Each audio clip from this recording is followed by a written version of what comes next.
काल कात्रज चौकामध्ये शिवसेनेचे नेते वसंत मोरे यांनी आमदार योगेश टिलेकर पाहणी करायला आला असता एक आंदोलन केलं आणि त्या आंदोलनानंतर आज वसंत मोरे यांच्यावर गुन्हा दाखल झाला आहे। त्यांच्यासोबत 25 ते 30 कार्यकर्त्यांसोबत गुन्हा दाखल झाला आहे। काल भाजप आमदाराला लढणाऱ्या वसंत मोरेंवर आज गुन्हा दाखल झाला आहे। त्या संदर्भात बोलण्यासाठी माझ्यासोबत वसंत तात्या स्वागत। तात्या, एफआयआर माझ्याकडे तुमच्याकडे जो गुन्हा दाखल झालाय त्यामध्ये तुम्ही स्टंटबाजी केली आहे, आमदार स्टंटबाजी करू नका घोषणाबाजी केली आणि तुम्ही खोटे साप घेऊन येऊन तिथे दहशत पसरवण्याचा, लोकांना घाबरवण्याचा प्रयत्न केलाय।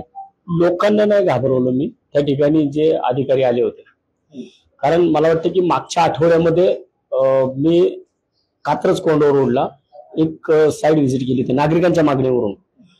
तिथून खऱ्या अर्थानं आमदार साहेबांना तो विषय टोचलेला आहे की मी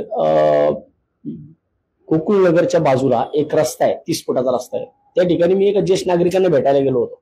तिथे भेटायला गेलो असता अचानक सोसायटीतली लोक आली आणि त्यांनी मला दाखवलं की इथे रस्त्यात डिवायडर टाकलेत, हे डिवायडर काढा। तर ती त्यांनी बघितलं तर खरंच तिथं अडचण होती, म्हणून मी तिथं लाईव्ह केला आणि त्याच्यानंतर मी संबंधित अधिकाऱ्यांना विचारलं, पावसकरांना, की पावसकर साहेब हे जे काही डिवायडर लावले त्याला परमिशन आहे का? तर त्या टायमाला पावसकर साहेब स्वतः बोलले, त्या मूर्खाला कुणी सांगितलं? त्या मूर्खावरती मी बघतो त्याला अधिकारी तिथला। आणि तेच पावसकर दुसऱ्या दिवशी, ज्या दिवशी त्यांच्या कोणीतरी प्रेशर आणलं, त्यांनी बंद केलं आणि ते म्हटलं नाही आम्हाला मागणी झाली आहे। आमदार साहेबांचं पत्र दाखवलं की आमदारांना कोणीतरी मागणी केली आणि मग तिथल्या त्या सोसायटीचं एका सोसायटीच्या चेअरमनचं पत्र आमदारांनी तिकडे जमा केलं। तिथून हा विषय झाला। मग तुमच्या भागामध्ये तुम्ही काही दमदाट्या करून, लोकांना दादागिरी करून तुम्ही हे विषय करताय आणि आमच्या भागामध्ये जी कामं आम्ही स्वतः करतोय। बरं, जो कात्रज चौकातला रस्ता आहे, जो गुगळे प्लॉटवरती जिथं आता रस्ता, जिथं हा विषय झाला, हा रस्ता गेल्या 2 महिन्यापूर्वी ताब्यात आला। ताब्यात येण्याच्या अगोदरपासून तर ताब्यात येऊन आता जागेचं कॉन्क्रीटीकरण होण्यापर्यंत टॉप टू बॉटम मी, नगरसेवक अमृता बाबर, नगरसेवक मनीषा कदम, नगरसेवक प्रकाश कदम, आम्ही चौघांनी त्या ठिकाणी लक्ष दिलं आणि 4ही नगरसेवकांनी एकत्र येऊन त्या ठिकाणी कामं करतोय। मग मला वाटतं की आता जो काही प्रकार इथं चाललाय, हा आमदारांनी म्हणे मी विधान परिषदेमध्ये प्रश्न उपस्थित केला आणि त्याच्यामध्ये विधान परिषद अध्यक्षांनी आमदार साहेबांच्या बाबतीमध्ये तिथं सांगितलं की आयुक्तांना एक पत्र दिलं, ते नेहमीप्रमाणे ते आणू शकतात। ते त्यांनी पत्र आणलं, त्या पत्रामध्ये असं दिलं की विधान परिषद अध्यक्ष म्हणतात कात्रज चौकाची पाहणी करा आणि कात्रज चौकाची पाहणी करून अहवाल सादर करा। माझा आमदारांना प्रश्न होता तिथं, किंवा त्या संबंधित अधिकाऱ्यांना प्रश्न होता, पावसकर तिथं होते, कमिशनर यांना होते, ऍडिशनल कमिशनर यांना होते, यांना मी एक पत्र तयार करून घेऊन गेलो होतो की जर आता 2 महिन्यापूर्वी ताब्यात आलेल्या जागेचा अहवाल विधान परिषद अध्यक्ष सादर करा म्हणतात, मग 18 वर्षाच्या कात्रज कोंढवा रोडचं काम चाललंय, शेकडो लोक त्या कात्रज कोंढवा रोडवरती मिळालीत, त्याचा अहवाल सादर करण्यासाठी आमदारांनी का प्रयत्न केले नाहीत? ह्या 18 वर्षातली 25 वर्ष सातत्याने आमदारांच्या घरामध्ये सत्ता आहे।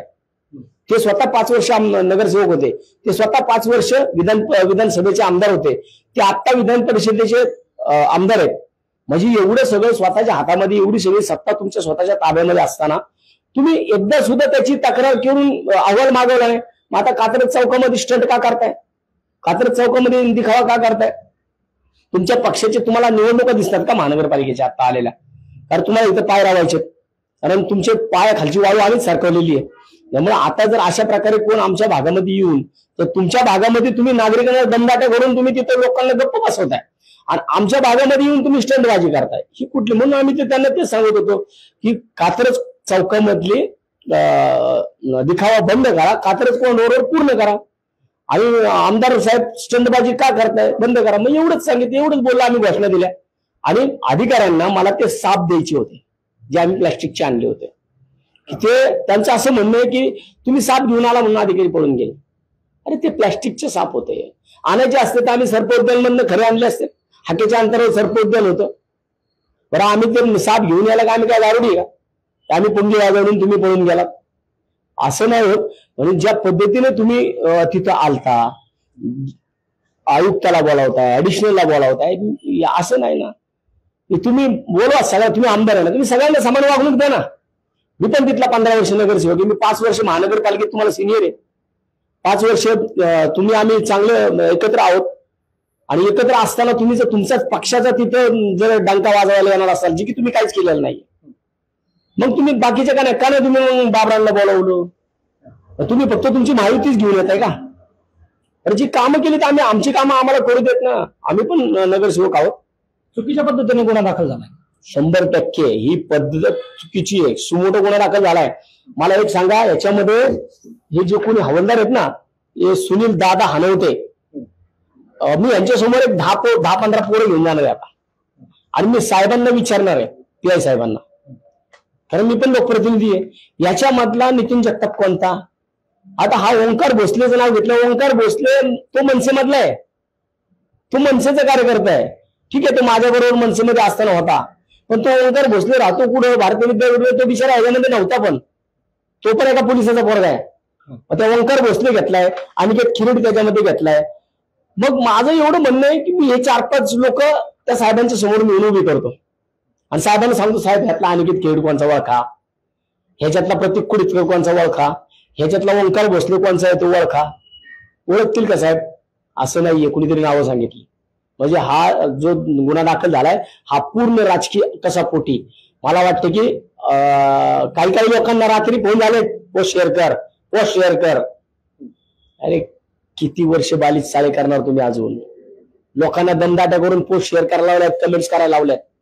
हे सगळं आमच्यापर्यंत येतं. आम्हाला लोक सांगतात, कमेंट्स करण्यात लोक आम्हाला फोन करून सांगतात, तात्या थोडं प्रेशर आहे, जरा समजून घ्या.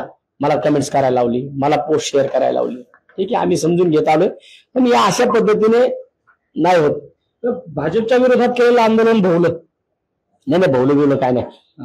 असे माझ्यावरती 17-18 झाला. त्यामुळं अस्वलाच्या अंगावरती एखादा केस वाढला ना, तर अस्वलाला काहीच वाटत नाही त्याचं. त्यामुळे मला 17चे 18 झाले, काय नाही फरक पडत. आणि हा जो गुन्हा दाखल झाला, हा मला वाटतं की ह्याच्यामधनं नगरसेवकांनी आणि कात्रजकरांनी लक्षात घ्यावं. कात्रज, मी कालच्याला पोस्टमध्ये सुद्धा सांगितलंय, कात्रज ही छत्रपती शिवाजी महाराजांच्या पदस्पर्शाने पावन झालेली भूमी आहे.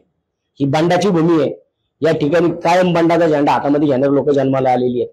त्यामुळे आमच्या उरावरती येऊन कुणी बसण्याचा प्रयत्न केला तर त्याला अशाच प्रकारे उत्तर दिलं जाणार. त्याचा दुसरा प्रश्न हा की 5 तारखेला मोर्चा होतोय, झेंडा बाजूला ठेवून फक्त मराठीच्या अजेंड्यावर दोन्ही बंधू एकत्र येत आहेत.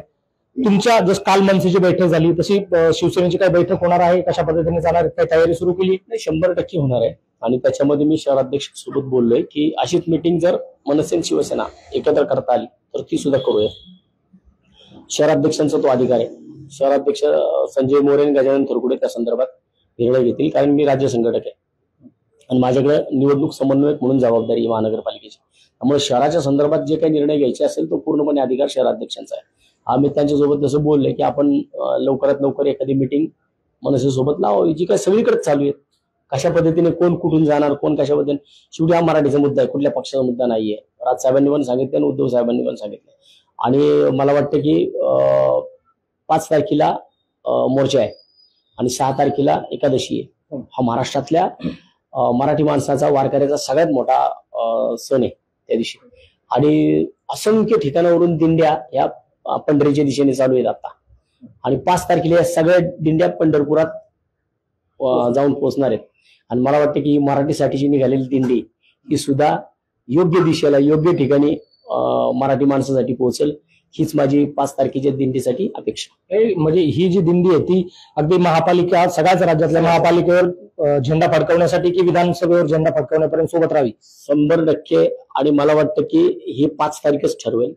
आणि 5 तारखेला ही निघालेली दिंडी पांडुरंगाच्या चरणी मी सुद्धा नतमस्तक होऊन प्रार्थना करणार आहे की पांडुरंगा, तू सगळ्यांची इच्छा पूर्ण करतो, ही दिंडी अशीच अबाधित राहावी यासाठी सुद्धा मी पांडुरंगाला प्रार्थना करेल.